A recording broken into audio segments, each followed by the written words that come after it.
Olá, olá, tudo bem? Estamos aqui na casa da prima de terceiro grau aqui. A Miri tá dando uma garibada aqui no condomínio Porto das Gaivotas, né? Aqui nós estamos num terraço, olha lá a vista que se tem daqui, né? Mas, gente, eu preciso contar uma coisa para vocês. Eu não sei, né, essa minha página no YouTube, esse legado que eu tô deixando. Essas histórias vão ser analisadas por teólogos, vão ser analisadas por alunos, professores de filosofia, vão ser analisadas por pessoas que estão na área da pedagogia, de letras, porque eu tenho batido em todas as teclas, né? Gente, hoje me vem na mente, mas com uma força, eu me lembrei de um retiro espiritual. Durante 11 anos, eu ia uma vez por ano a Monte Verde. Monte Verde é uma cidade lindíssima, é a Europa brasileira, né? É onde as casas têm o telhado com 60 graus, né? Porque o Brasil não cai geada, mas aonde se tem o telhado de 60 graus para não parar o gelo nos telhados, né? É uma cidade colonial, os hotéis, sabe? É muito bonita a cidade, é muito bonita, né? É uma cidade estrangeira dentro ali de Minas Gerais, tá? E lá em distrito, lá em município de Camanducaia, né? Tá na 381, fica a 30 quilômetros de Camanducaia. Ela fica a 1.700 metros acima do nível do mar. Eu tive o prazer de ir a 11 retiros lá, os membros da igreja são donos de chalés, de hotéis, e eles nos davam as hospedagens, a gente pagava uma taxa de alimentação, mas a comida melhor possível. E os membros da igreja faziam isso com carinho, né? Uniformizados, gente investindo no reino de Deus, e eu oro para que eles sejam muito abençoados. Mas eu tenho que contar para vocês. Eu não sei se foi no primeiro retiro que fui, foi no primeiro, no segundo. Aconteceu um fato assim, todos os retiros lá foram maravilhosos, todos os oradores foram maravilhosos, carrego eles na minha alma, mas aconteceu algo extraordinário.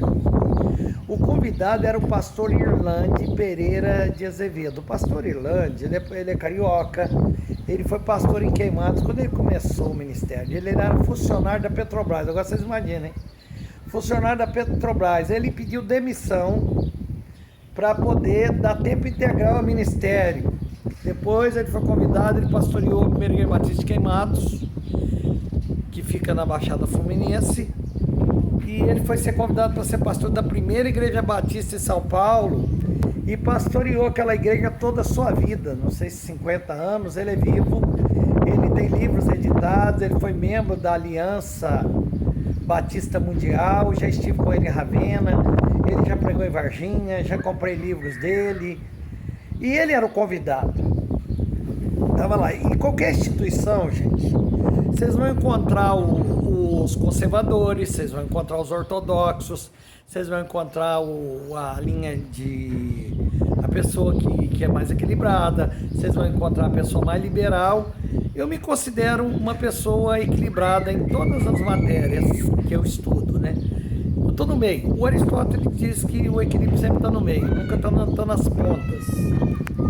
Aí nós estávamos lá, né, mais ou menos 6, 7 horas, porque lá tem um horário para tudo, geralmente à noite de segunda-feira é a chegada, é uma noite de pizza naquela época, estava muito chique.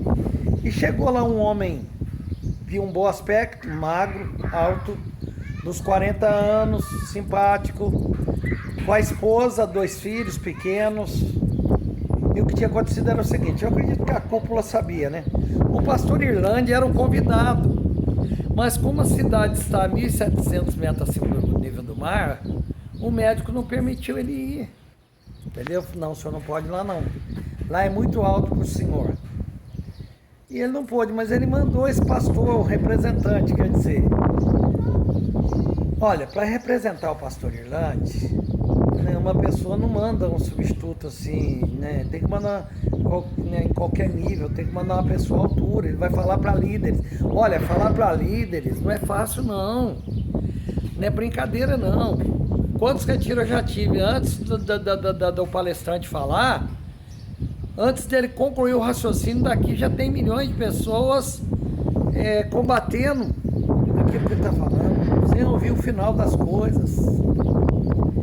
E talvez até a gente que é crítico mesmo, como nós somos críticos, né? E aí ele chegou, se apresentou e tal, o pessoal chegou pra mim e falou: Antônio Carlos, olha, o pastor Orlando não pôde vir, eu queria ouvir o Orlando, né? Eu não conheci o Irlande, né? Porque tem o Irlande, meu amigo.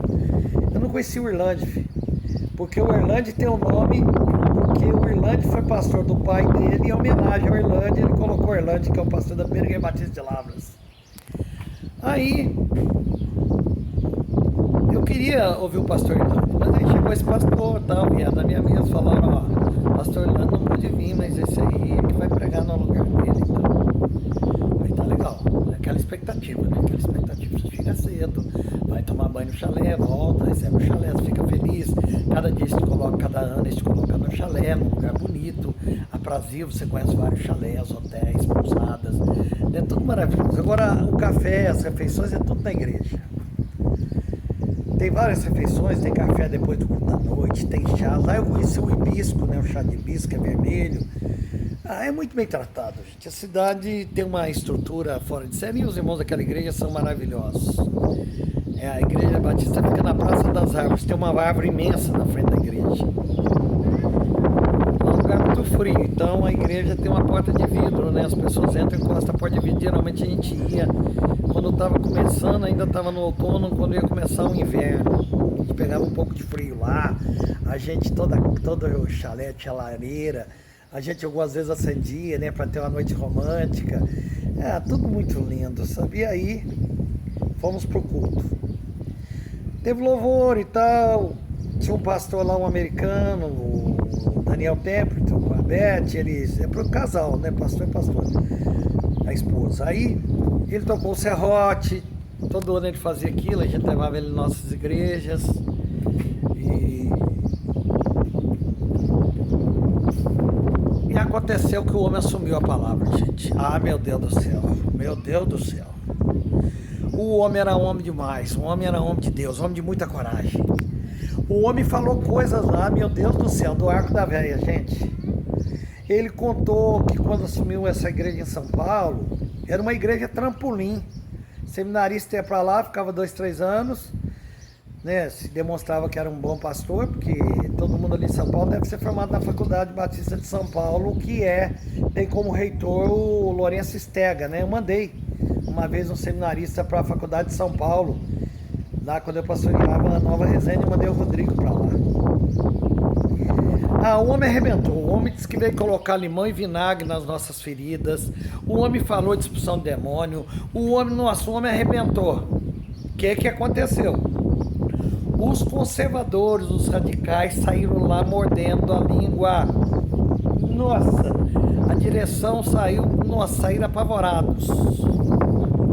No outro dia chegamos de manhã pro café, tomamos, eles foram para uma reunião, já era hora da reunião. Ficaram 2 horas conversando com esse pastor. Depois de 2 horas, nos convidaram, né, os pastores, para sentar lá e conversar. Eu fiz 2 perguntas para esse pastor. E todo mundo perguntou, falaram dele e tal. Vocês pediram para ele pegar mais leve. Que ele tinha falado coisas que muitos não concordavam e tal. E aí eu fiz 2 perguntas. Eu perguntei para ele: pastor, eu não me lembro o nome dele, tá? Nunca mais ouvi. Ele disse: pastor, por que o senhor disse que ia colocar limão e vinagre em nossas feridas? E a segunda pergunta é se o senhor vai continuar pregando para nós. Ele falou assim, não sei se ele me chamou pelo nome, ele disse: olha, lá era 20 casais, 40 pessoas e tal, 25 casais. Ele disse assim: olha, eu falei que ia colocar limão e vinagre porque para se curar uma ferida precisa mexer nela.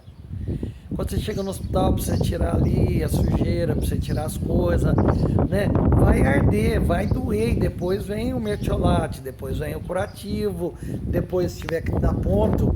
Então, é essa a minha proposta.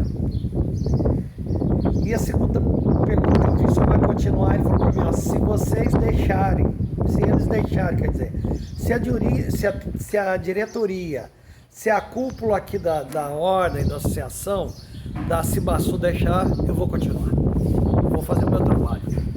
Eu vou fazer aquilo que eu vim fazer. Aí conversa vai, conversa vem, ele foi designado para continuar. Aí isso era segunda-feira, termina às quinta de manhã com a última palestra, ele veio pregando. Eu acho que ele deu uma pisadinha no freio, mas quando foi quinta de manhã, gente?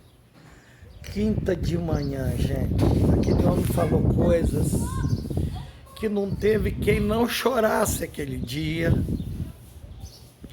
O homem era de uma seriedade, mas de uma seriedade, o homem era um homem de Deus. O homem era uma sumidade de homem de Deus, de temor, de santidade. Sabe o que ele nos contou? Ele assumiu essa igreja lá e a igreja tinha um entrave. Não crescia, os crentes não eram alegres, não havia mudança de vida. Ele enfrentou todo tipo de problema naquela igreja. Mas ele contou que resolveu ler todas as atas, ele deu esse conselho para nós. Ele falou, quando vocês assumirem uma igreja, leia todas as atas. E ele leu todas as atas e ele descobriu que a igreja tinha prometido ofertas para pastores, a igreja tinha feito ofertas missionárias, ficou tudo isso em votação e nunca foi cumprido. E ele começou a colocar a casa em ordem, ele começou a mandar as ofertas, ele mandou apagar todo mundo. Nossa, foi uma coisa divina ouvir aquilo dele. E as comportas dos céus começaram a ser abertas. E a igreja dele foi crescendo, e o povo foi ficando avivado, e o povo foi ficando sendo abençoado. Ele contou o seguinte, que um tempo antes, né, quando a pessoa chegava com um problema lá muito sério, que ele entendia que tinha demônio, ele aconselhava a pessoa em outra igreja para resolver o problema, depois podia voltar. Ele falou, não, se o outro pastor lá sabe expulsar demônio, eu também vou saber. E começou a orar, e começou a ler, começou a estudar a Bíblia, e ele passou a expulsar demônio, fazer vigília de oração, de quebrantamento, de conserto. Gente, quando terminou, todos nós chorávamos. Os pastores mais radicais daquela associação, os homens mais conservadores, choravam igual crianças. E ele explicou melhor o que era o limão e o vinagre. Ele falou, olha, nós vivemos de aparência, o pastor vai para retiro, encontra o outro pergunta se está tudo bem, ele fala que está tudo bem, termina o retiro, ele vai embora, e dali 1 ou 2 semanas ele telefona, ó, a igreja aqui tá me maltratando, a igreja aqui está me perseguindo, a igreja quer que eu exonere, eu vou ter que sair dessa igreja. Por que não lavou o coração no retiro? Por que não pediu coração para os pastores no retiro, meu Deus? Por que não falou com os pastores lá para eles tentar dar um socorro, um suporte? Tem pastores mais experientes do que nós. Tem assuntos que a gente não vai resolver sozinho, nós não estamos sozinhos no mundo. Médicos, eles fazem simpósio, eles fazem encontro para quê? Para discutir só as novas técnicas? Para discutir só os novos remédios? Não. Discutir tratamentos, discutir situações da literatura médica. Gente, nós também somos uma ordem. Eu descobri uma coisa, quando eu fui ser pastor, né, eu descobri com a experiência que os pastores são bem desunidos. Depois eu fui fazer letras, né? Aí eu cheguei numa escola para estagiar, me falaram, ó, você não preocupa não, que o professor é muito desunido. Às vezes tem edital, às vezes tem prova, às vezes tem coisa, um não conta pro outro. Meus amigos, que pura realidade, pura realidade. Como que nós somos unidos? Como que nós temos medo do outro? Como que nós temos inveja das pessoas? E nós queremos fugir disso, né? Fica aqui o meu beijo, meu abraço, e que você possa sentir a presença de Deus, que você possa chorar na presença de Deus. Deus é maior, Deus é maior. Que retiro! Saímos lá com a alma lavada, saímos lá de alma lavada, eu saí de lá de alma lavada, eu, o meu pastor amigo Erlande, saímos de lá maravilhados, e aqueles homens saíram de lá também com os corações quebrados. Um beijo no coração.